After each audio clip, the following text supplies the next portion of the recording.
guys, welcome to a very special episode of That's Enough.com. Now, we're doing an episode of Dear Black Girl at the same time with a special guest that a lot of you have seen on Love and Hip Hop Miami, and you probably knew her before that via Instagram. Her name is Taylor Hing, but y'all all know her as Chinese Kitty. Yes. Hey, what's up? So for people that don't know about you, tell them a little bit about yourself. Well, me, I'm 23 years old. I'm from Brooklyn, New York. I traveled around the world when I was younger. My mom used to go everywhere. So, you know, I got a little bit of everywhere in me. I got a little bit of Atlanta and a little bit of LA, just everything. So I'm just very cultured. I have a son, and he's 2 years old now. And I'm an artist right now, and I'm a new female artist. And I'm just working and grinding to get into the next spot, you know. So that's a little bit about me. So what made you want to get into music? Music is something that I always wanted to do. I just never really believed in myself before until, you know, I had the right person behind me, the right people behind me pushing me to do something that I always wanted to do. So, yeah. And I know you're a mommy. You're actually our third mommy we've ever had. Really? Yes. And what's motherhood taught you so far? Motherhood has made me the most hardworking person that I could ever be. Like, before I had him, I just really wasn't focused on anything. And then, you know, being a mother has really just pushed me to, like, literally never stop grinding. So, yeah. All right. So as part of Dear Black Girl, what we do is have our guests pick 5 songs that relate to your life. Yeah. And we're going to count down to the soundtrack of your life, kicking off with number 5. Okay, so number 5, I would do Drake, Child's Play. Mm-hmm. That song just reminds me of me because I just feel like, I mean, I'm a pretty girl, you know. Guys are cool, but sometimes you really just gotta, like, really show them, like, you're that chick. Like, they're cool, but everything is about you. You get what I'm saying? So he just really explains, like, girls have fun and we do what we want to do sometimes. So that's definitely me. So was there ever that moment where you had to explain that to a guy because he wasn't understanding? Oh, yeah. Actually, a guy that I used to talk to used to just play that song for me every time. Like, this is you. This is you. Child's Play. This is you. You always want to play games. But I'm like, you can never just give a guy what they want. So that is why I like that song. Because it really just explains, like, girls who just know what their worth is. Mm-hmm. And, like, guys are just like, yeah, you're there. So who are one of the people that helped instill you knowing that you're worth more than what anybody can ever tell you? Me and only me. I mean, like, my mom, of course, but I really had to learn that on my own. Like, you know, your parents are always tell you, guys are, you're the woman. You should stand up for yourself. But I really had to learn that on my own. So I'd say me. Oh, that's powerful because a lot of girls can't teach themselves that. Well, when you go through a lot of things, you're going to teach yourself that after a while, yeah. All right, so let's get into song number 4. Okay, song number 4, I would pick 20-something by SZA. I love SZA. Yeah, I love her too. She just really explains, like, us girls that don't have it all figured out, mm-hmm. but, like, we're gonna get there. Like, you get what I'm saying? So 20-something is just like, it's me. I'm 23. I don't have everything together. I'm not perfect. And I'm getting there. I'm grinding to get there. So, like I said, I'm a young mom. I'm a new female artist. I don't make the right choices all the time. So 20-something just really reminds me of me. Like, she just really explains, like, she's a girl, she makes mistakes, but this is who she is. I remember reading somewhere that when you first found out you were pregnant, your mom was your biggest support system. Yeah. How important was that for you, for her to be like, it's okay, we got this, we're going to get through this? Yeah, at first my mom was so against it, but it was just like, I knew I was going to have the baby, like, regardless. So she just was like, okay, I'm going to have to support her. And, I didn't have the male support that I needed, so she was like the male support. She was there, like, when I was just depressed, she just always kept me going. Like, even after I had him, I think most girls go through the post-traumatic postpartum. Yeah. Yes, there we go. And I definitely was going through that, like, heavy. So she was just like that's when she really came my support system, because, you know, me having him and trying to get back into my career, it was so hard. Like, I just felt like I wanted to give up, but she just was like, no, I have 4 kids and I never gave up. So, you know, I really thought it was over for me after one child. You know, you don't have people around you with kids. I'm that young, you know, I was 21. So it was just like, I thought the world was going to end, but she definitely was there. That's powerful, because a lot of women feel like when they get pregnant so early in their career, before they get to the level they want to be on, it's quiet for them. Like, their life is ruined. And it should never feel that way. It should always be a blessing. Like, this is going to make me work 10 times harder. That's a fact. That's a fact. And like you said, that's what he did for you. That's a fact. So also let's talk about the postpartum, because that's something that's not really talked about. It's not. For young really mothers. Isn't. Yeah. And so what was that like for you during that time? It was like a really dark place. I was in a dark place, especially being a new mom. Like, I just felt like I had to be strong, or I was going to be like a weak mother. But then I also felt like a weak person for being this young and having a baby and not having the father in my life. And, you know, especially the fact that people knew who I was. So it's just like I was constantly getting judged. Like, oh, how are you such and such? You have this amount of followers and you were supposed to be doing this. You were supposed to be here, but your baby father didn't even want to be in your life. So it just was like, on top of me going through what I was going through, not having the support that I needed, not having the money that I needed, it was just like, on top of that, social media will bring you down too. But, you know, as a mother, like I said, you have this thing in you where you're just like, you cannot stop, like, no matter what. And that was the only thing that kept me going. So, you know, people would be like, oh, why did you hop back into nightlife? Or why did you do this after you had your kid? But as a mother, you're going to have to do what you're going to have to do. Like, I don't care. I don't respect women that feel like they have a child and they just don't, you know, they give up their lives for their child and they just don't want to work. They don't want to do anything. No, you have to, because when they're older, they're going to respect that person that was grinding for them more than the person that just sat on their ass. And that's what really made me get up and feel like I have to do what I have to do. Let's get into song number 3. Okay, song number 3. Let me see. I would say it would be Erykah Badu, Tyrone. Oh. That reminds me of my first relationship I was ever in, which I think that relationship made me the person who I am today. You know, it was just like I had a boyfriend that, you know, he chose his friends over me. He chose the girls in the street over me. We lived together. I was so young.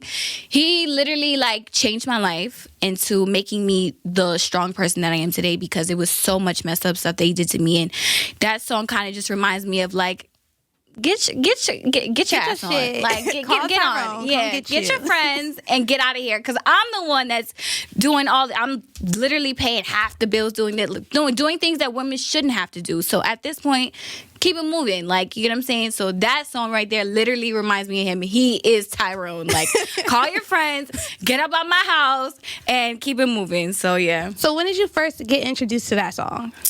When I was a little kid, my mom used to always play it because she was always going through heartbreaks with my father and my stepdad. And so it was just like something that I just grew up on. But then I actually got to live through it myself when I was 19 years old. So when that happened, did you pop in Erykah like, hold up, Erykah got a point. He gotta get out. I used to literally just watch her perform that song like, tears down my eyes, like, this is me. I need to tell his ass to get on. Like, yeah, so definitely, that song definitely relates to me. So what do you want your legacy to be? I just want, you know, what I've been explaining a lot is people judge me off of how I started my career and, you know, everything that they've known me for, like IG and, you know, being on social media. And what I really want people to know is, like, you could really just just do whatever you feel like is best for you. You get what I'm saying? So people judge me and say, oh, you started off as a model, now you want to be an artist. And I'm just like, I started doing that because I had no one behind me to be like, yo, if this is what you really want to do it. You get what I'm saying? And what I'm trying to tell people is, whatever you put your mind to, do it. Don't let what people think of you. Don't let what someone says you're supposed to do. Don't let none of those things stop you from who you are and what you want to be and where you want to go. So I want my legacy to be I want women to know that they can do whatever they please and want to do. So, yeah. Why do you feel like people try to give Instagram models such a bad representation? Because I feel like, here's the thing with modeling on Instagram and just social media, period. They feel like it's a easy way to get to the top. You know what I'm saying? Like, I mean, I don't know, get to the top, but like, I think regular people look at it like, oh, because she's pretty, she can get this and she can get that. And honestly, I didn't see girls that's like, just like regular pretty girls. And, you know, they do what they want to do. Like, I just feel like people look at Instagram models and they look at it and be like, oh, she's only here because she was sleeping with this guy or this guy and that. And it's just like, they believe anything they see on the internet, and it's a lot. So I feel like a lot of them fail to realize that help open the gateway to like Black women that couldn't get modeling contracts. That's a fact. That is definitely a fact. That, and even like girls like India Love, like, you know, she's short, she has big old boobs, you know. People would be like, oh, yeah, she's definitely not going to be a model. But this girl has literally done ads that supermodels would be doing or are doing. She did a thing with will.i.am with Kendall Jenner. That would never happen if it wasn't for Instagram or something. You get what I'm saying? Yeah. So definitely what you said is true. Yeah. Song number 2. Okay, song number 2. Okay. I can curse on here, right? Yes. It's Illest Bitch Alive from Wale. I love that song. Yeah. Off of, Ambition, right? Yeah. That song is just me, period. Like, if you just listen to that song, it's me. Like, you know, he's talking about just strong females, just women, period. Like, you know, women with kids, women without kids, women working 9 to 5s, women working hard, women dancing, women, just strong women, period. And that song just speaks to me, makes me want to cry every single time. But yeah. What's one of the greatest lessons you've learned so far throughout your career? Okay, my greatest lesson is to definitely never do something thinking that, you know, it's gonna. Okay, so here's the thing. I signed up to something that I felt like was gonna make me a bigger platform. You get what I'm saying? And sometimes it won't work in the favor that you want it to. You get what I'm saying? And what I learned in my lesson is just to never jump automatically for the first opportunity that you feel like is right for you. I feel like I just have to learn how to think things out and make the right choices at the right time versus just hopping on something like, oh, this opportunity, I have to take this. You know what I'm saying? It won't always work in the best way that you want it to. And that's something I definitely learned. And that's something that everyone has to learn. Yeah. Because, like, I've experienced that as well. Yeah. Like, just, you know what? Maybe I should wait to see what else comes my way before, like, oh, this is the end-all, be-all. Yep. You had any obstacles so far chasing your dreams of being an artist? Of course. I mean, every day I get, like, of course I get, you know, hateful comments like, you know, this music thing isn't your passion. And, you know, I have people that been, you know, rapping since they were born, and people like, you know, and they'll be coming at me like, oh, you're not taking this serious. You're just doing this because of Love and Hip Hop or this and that. And I'm just like, no, you just know me now because of Love and Hip Hop, but you don't know me. You know what I'm saying? So those things, what my whole thing is, I'm just trying to get people to stay away from me just being that pretty girl, like actually understand me as an artist, as a person. You know what I'm saying? And it's working for me now. Now that like I said, when you keep going at something, it's gonna work. Yeah, it's gonna force the hand for people to just respect what you're doing, period. And it was like that for me my whole life. When my mom just didn't understand what I wanted to do. I wanted to be bigger than a person that sat behind a desk. She never got that. You get what I'm saying? So I had to make her respect that, you know? And then now it's like, oh, we're going Love and Hip Hop together and this and that. So now with this music stuff, I'm never going to stop, and I'm going to make people respect who I am. And yeah. So what was the guiding decision that made you realize, let me try out Love and Hip Hop to see how it'll help my career? Well, it's funny because they had like the whole show already casted and done, and me and my mom was actually in Miami. My mom lives in Miami. We were working on this other show that they had. It wasn't Love and Hip Hop though. It was a whole other show, and it was like women in Miami, basically, like boss women in Miami or whatever. And she was on the show, and me being her daughter with all the followers, they were like, well, let's do her.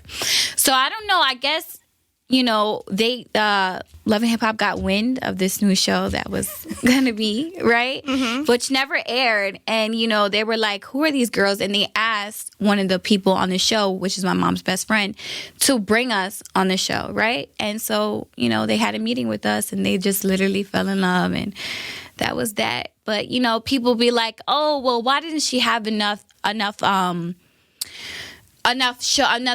spotlight. Yeah, spotlight in the show. It was just like, it doesn't really bother me because I already know that the show was already like cast set and made. They already recorded their first episode. They just was missing a little bit of spice, and everything happens for a reason. So yeah. So can we talk about the first time you got behind a mic? Yeah, of course. The first time, let me think about the first time. Yes, the first time I ever got behind the mic was with my ex, the same ex I was talking about, Tyrone. You don't have to name who that is. His name now is Tyrone. His name is Tyrone. So he's always surrounded by the music industry, and I told him I wanted to try it, right? So I got in the studio one time and I made this horrible song.